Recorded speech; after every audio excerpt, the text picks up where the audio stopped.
I'm Annie Copps, food editor at Yankee Magazine, and welcome to my kitchen. Today we are going to be preserving one of my favorite parts of summer, tomatoes.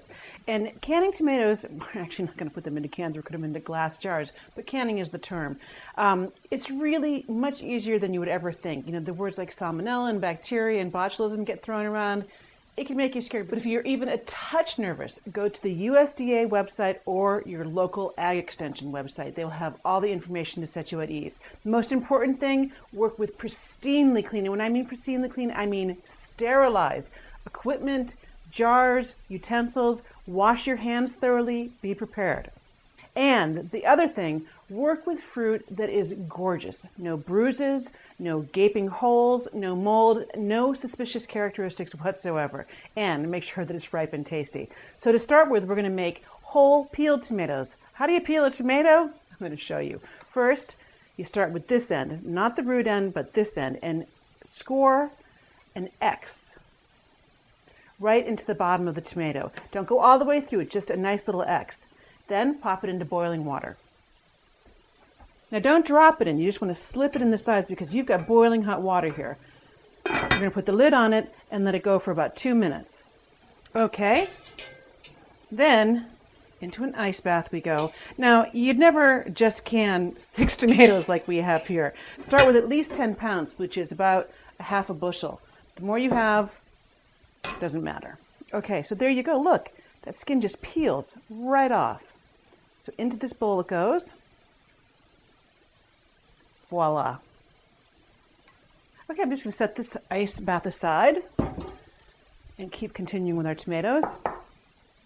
Now we want to cut that root end off again and gently squeeze out excess pulp and juice and seeds, as the seeds especially will get bitter. And it can join its friends over here in the big pile. I'm going to give my hands a quick wash and we'll continue with our canning.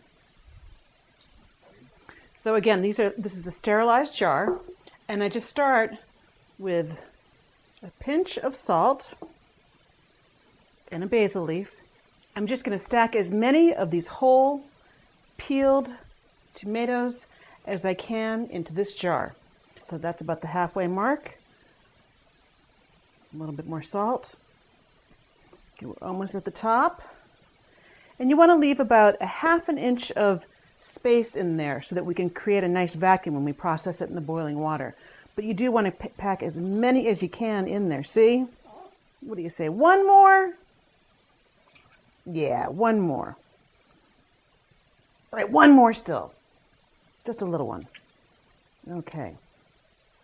This towel has been dipped in sterilized water. I'm going to clean off the top so that we get a nice, good seal on top of there, and there's no fruit to prevent us from making that seal.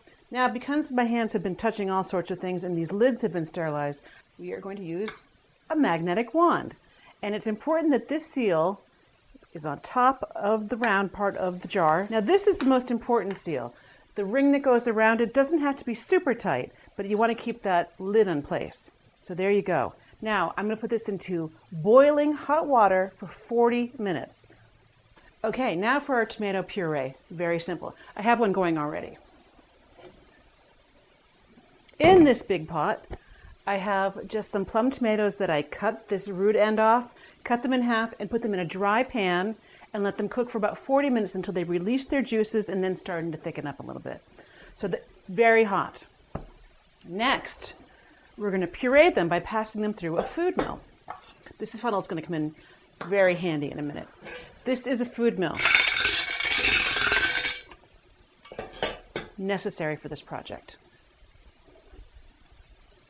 And the reason that we're doing this is we didn't peel or seed these tomatoes, and this little food mill is going to separate what we want from what we don't want. And you are going to be so psyched to have this and the whole peeled tomatoes come January or February. It'll remind you of the great summer that you had, and you can make all kinds of tomato salsas, put them in your salads, whatever floats your boat. That's about halfway full. Do this carefully, people. You don't want hot tomato stuff flying all over your kitchen or on you. So there you go. You just turn it like so. You don't have to be strong. Maybe a little patient. All right, look at all that stuff we separated. Give it a little shake, and there you go. This handy funnel is going to give us a little bit of help in not making a huge mess. Okay, so then we pour this into a jar that's again sterilized, and I put some basil in it, and then slowly pour it in, making a little bit of a mess, and about an inch of space on the top, and then let it sit so that about 5 minutes or so that all the air bubbles can come up and out of it. So that just about wraps it up. After 40 minutes in that boiling hot bath, you pull them out, they sit on the counter, and when you hear that unmistakable sound, make sure that you label them so that you know what you've got, and that if you give them away to friends, they know what you've given them. So for this recipe, plus a whole lot more, please visit us at yankeemagazine.com.